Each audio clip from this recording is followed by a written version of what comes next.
ازيكم عاملين ايه؟ يا رب تكونوا بخير. معاكم احنا احمد على قناه حياتك احلى من محمد. هعمل معاكم النهارده البطاطا المشويه باسهل واسرع طريقه. ركزي معايا كده في المقادير ومش معايا خطوه بخطوه. دول يا جماعه 2 كيلو من البطاطا. تمام.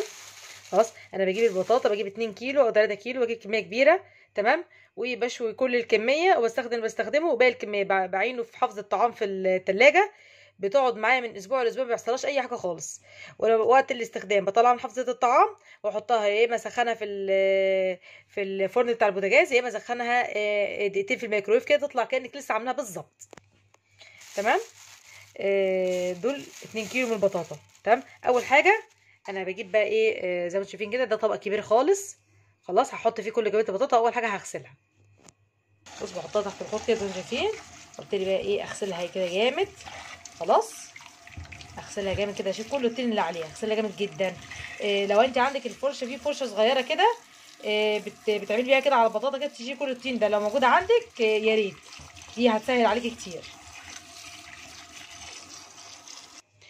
ده بعد ما غسلت الكميه كلها اسيبها بقى منقوعه في الميه كده، تكون الميه صح، تكون الميه تكون مغطيه زي ما شايفين كده. اسيبها منقوعه بقى ايه من 3 ل 4 ساعات او 5 ساعات. كل ما تتنقع لفتره اطول كل ما النتيجه افضل. يستحسن بقى تعمليها اول اليوم خلاص، وتشويها ايه في اخر اليوم. يعني مثلا الصبح مثلا تغسلي البطاطا بتاعتك. تمام. وتنقعيها في الميه، واخر اليوم ايه تشويها. هسيبها بقى منقوعه. تمام. وبعد كده بقى ايه هصفيها من الميه بتاعتها. حلو. واغسلها غسله تانية قبل ما اشويها ايه وادخلها الفرن. ورجعنا لكم. دي البطاطا يا جماعه اللي انا كنت عاملاها معاكم. خلاص. انا كنت عاملاها امبارح الصبح خلاص، وقلت هسويها امبارح بالليل، بس امبارح ايه بالليل كنت تعبانه، فهسويها ايه النهارده الصبح. بصوا بتفتح لونها زي ما انتم شايفين كده. هغسلها بقى، هصفيها من الميه بتاعتها واغسلها بعد كده ايه ارصها ايه في صينيه وادخلها الفرن. ورجعنا لكم. طبعا كميه البطاطا كانت كبيره، فانا بقى ايه حطيتها في صينيتين زي ما شايفين كده. هبتدي بقى اعمل في البطاطا ايه فتحات كده بالسكينه. خلاص فتحات ايه صغيره كده بالسكينه. خلاص.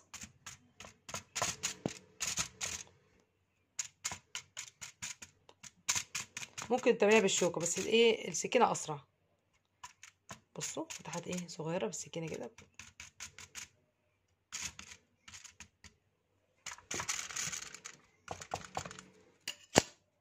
عملت فتحات ايه في البطاطا كلها.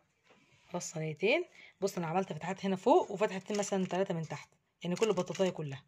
تمام. هجيب بقى ميه سخنه بتغلي وهحطها كده ايه فوق البطاطا كده. خلاص.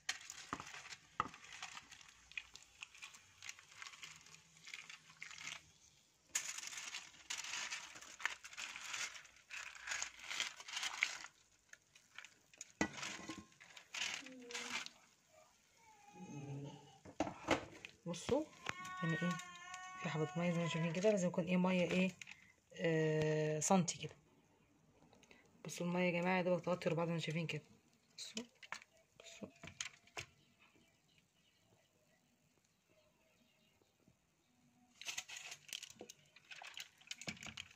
يبقى تغطي ربعها. هدخلها في درجة حرارة 180 لمدة ساعة الا ربع. وبعد كده اول ما الاقيه استوت من تحت اروح ايه طافية من تحت ومولعة شوية من فوق. لا بعد ما طلعت من الفرن بصوا الجمال، مستوية. مش عايزة اقول لكم يعني ايه حلوة جدا جدا جدا جدا. هفتح معاكم واحدة واوريها لكم. بسم الله الرحمن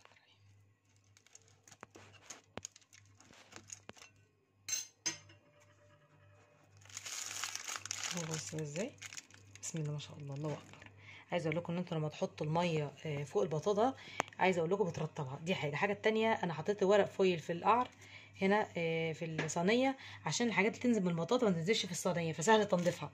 يا دوبك هتشيلي ورق فويل، عايزه اقول لكم ان الصينيه هتبقى نظيفه، تبقى سهل تنظيفها. فالنقطه دي مهمه جدا يا جماعه. ان شاء الله تجربوها وتعجبكم. عايزه اقول لكم طعمها حلو جدا. بصوا. بصوا الجمال. بصوا مستويه وزي الفل. الله. قدموا بقى الفهنا وشفا.